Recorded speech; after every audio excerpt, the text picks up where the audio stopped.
Indian whiskey can be a curious and confusing category for those don't live there. A few distilleries have broken through in the US and Europe with Scotch-styled single malts. But for every Amrut or Paul John there's a Royal Stag or Blender's Pride, most of them cheap blends consisting mostly of neutral grain spirit. Many of them arguably couldn't even be called whiskey, going by the more stringent rules in place in the States. Amrut is probably the best-known Indian whiskey brand outside India, and certainly among the most highly regarded.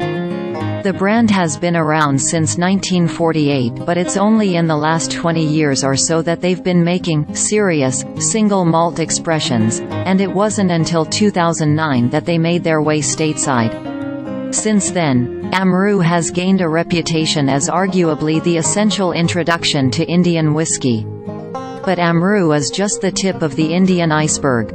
Raj Sabharwal, founding partner of Glass Revolution Imports, which brings Amrut and other brands into the US, told me, there are currently 24 distilleries in India producing single malt whiskey.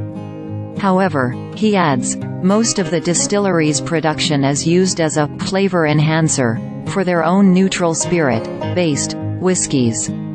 Which means even whiskey fans in India generally aren't able to taste much of the country's single malt output.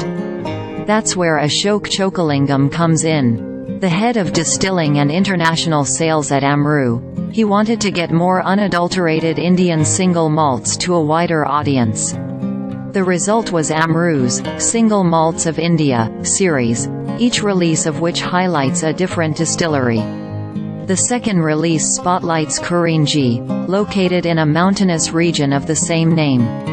Chokalingam sourced the new make from Kurinji and aged it at Amrut for 5 years in ex-bourbon casks.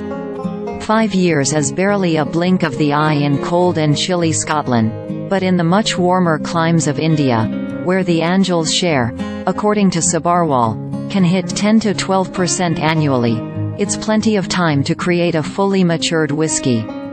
Apart from the aging time, another big difference between Indian and Western single malts is the barley itself.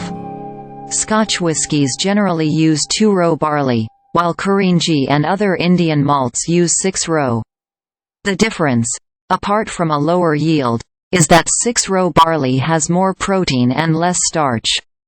In Amrut Kurinji Single Malts of India, 46% ABV, that difference manifests itself as a more grain-forward flavor. Where many whiskies taste like cereal drizzled with honey or sugar, Kurinji has more of the cereal, less of the honey, although the sweetness is still definitely present. On the nose it's also heavier on the barley, along with interesting, lightly floral aromas. The finish has fair amounts of oak and spice to go along with the malt and grain notes, and lingers lengthily post-sip.